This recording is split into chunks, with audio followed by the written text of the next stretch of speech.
২০২৫ সালের এইচএসসি ও সমমান পরীক্ষার ফলাফল প্রকাশিত হয়েছে। এবছর ফলাফল গত বছরের তুলনায় অনেক কম, যা পুরো দেশজুড়ে শিক্ষার্থীদের, অভিভাবক এবং শিক্ষা ব্যবস্থার জন্য বড় চ্যালেঞ্জ হয়ে দাঁড়িয়েছে।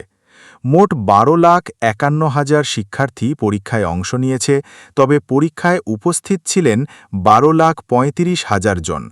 এদের মধ্যে ৭,২৬,০০০ জন পাশ করেছে আর ৫,০৮,০০০ জন ফেল করেছে।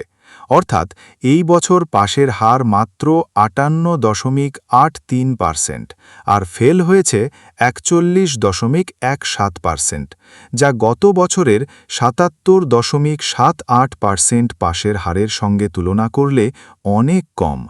বোর্ড অনুযায়ী পারফরমেন্সে অনেক পার্থক্য দেখা গেছে।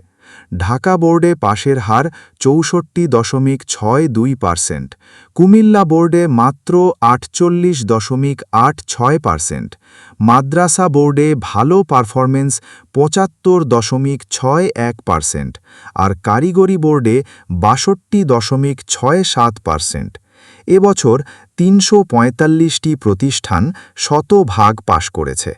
জিপিএ ৫ প্রাপ্ত শিক্ষার্থীর সংখ্যা কমে এসেছে ৬৯,০৯৭ জনে, যা গত বছরের ১,৪৫,৯১১ জনের সঙ্গে তুলনা করলে প্রায় অর্ধেক কম।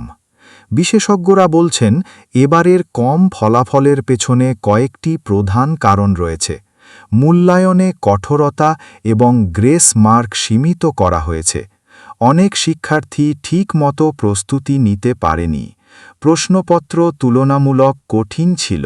শহর ও গ্রামের শিক্ষার মানের পার্থক্য স্পষ্টভাবে দেখা গেছে, এবং নতুন গ্রেডিং সিস্টেম ও পরীক্ষার মানদণ্ড প্রয়োগ করার কারণে ফলাফল কম হয়েছে।